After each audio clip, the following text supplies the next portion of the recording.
안녕하세요, 선생님들. 오늘은 보험 청구 성장 시스템이라고 하는 주제를 가지고 우리 구조로 한번 보험 청구를 보려고 이렇게 강의를 준비했습니다. 자, 소개를 하고 또 인사드려야 되겠죠. 네, 저는 김효진이라고 합니다. 여러분들과 한 1시간 정도, 첫 강에서는 한 20-30분, 또 뒤에 강의에서도 20-30분, 이렇게 좀 나누어서 우리가 구조로 보험 청구를 어떻게 진행하고 있는지에 대한 부분 이야기 나누어 보도록 하겠습니다. 인사드리겠습니다. 오늘 함께 진행하게 된 강사 김효진입니다. 항상 이제 오프라인에서 또 많이 뵙다가 이렇게 이제 온라인에서 또 뵙게 되면 또 그것도 그 나름대로 굉장히 좀 즐거운 것 같습니다.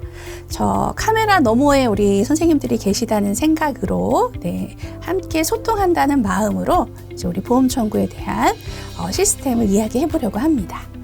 자, 오늘은 이제 보험 청구 여러 가지의 강의를 제가 산정 지침도 그리고 이제 관리하는 보험 청구도 여러 가지 강의를 업로드해서 여러분들과 공유하고 있는데 오늘은 이걸 좀 커뮤니케이션에 대한 소통에 대한 관점으로 한번 살펴보려고 합니다. 자, 우리 병원에서 청구 업무를 하고 있는 케이스에 대한 부분들의 점검 그리고 치과 보험도 예방적인 부분에서 청구를 진행하는 건 어떠할까? 그리고 마지막으로는 청구에 대한 부분은 기록이 당연히 있어야지 청구를 할 수 있죠. 그래서 이 기록으로 하는 소통에 대한 프로세스에 대한 이야기로 마무리를 해보려고 합니다.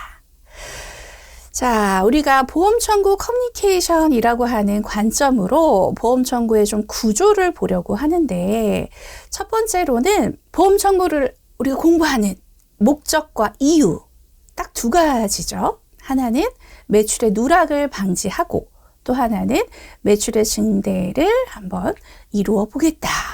큰 목적은 이거라고 생각합니다. 자, 그러려면 이 매출의 누락을 잡으려면 우리가 뭘 해야 될까? 산정 지침에 대한 걸 당연히 제대로 알아야 되겠죠. 자, 그리고 자주 하는 실수.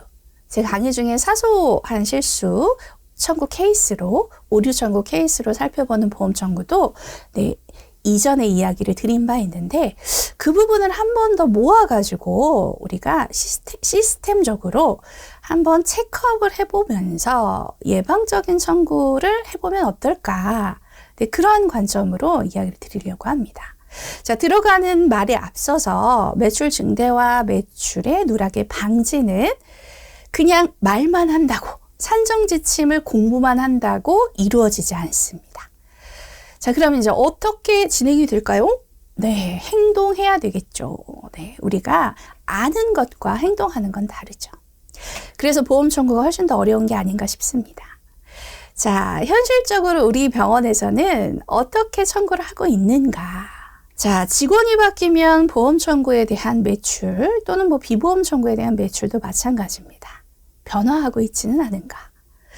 그렇다면 한 사람에게 의존하고 있는 시스템인 거죠.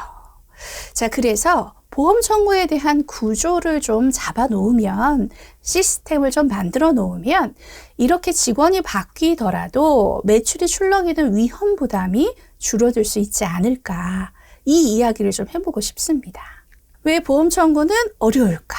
자, 우리 보험 청구는 어렵다고 하시는 분들이 많아요. 그리고 연차가 아주 전연차이셨을 때 저와 함께 하셨던 분들이 연차가 높아지면서 같이 나이 들어가고 있습니다. 자, 그렇게 연차가 쌓이면서 보험 청구에 대한 공부를 충분히 하셨음에도 불구하고 보험 청구에 대한 그 목마름은 여전하신 것 같아요. 그래서 여쭤봅니다. 이렇게 오랜 시간 동안 함께 했는데 보험 청구가 아직도 어려우신가요? 그럼 이제 답변하시죠. 어려워요.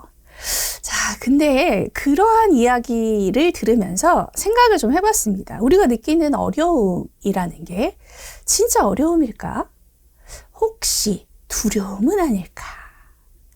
자, 우리가 많이들 보험 청구를 좀 두려워한다라는 관점에서 보면 삭감될까봐 두려워요. 이런 이야기를 많이들 하십니다. 그리고 환자한테 설명할 때도 내가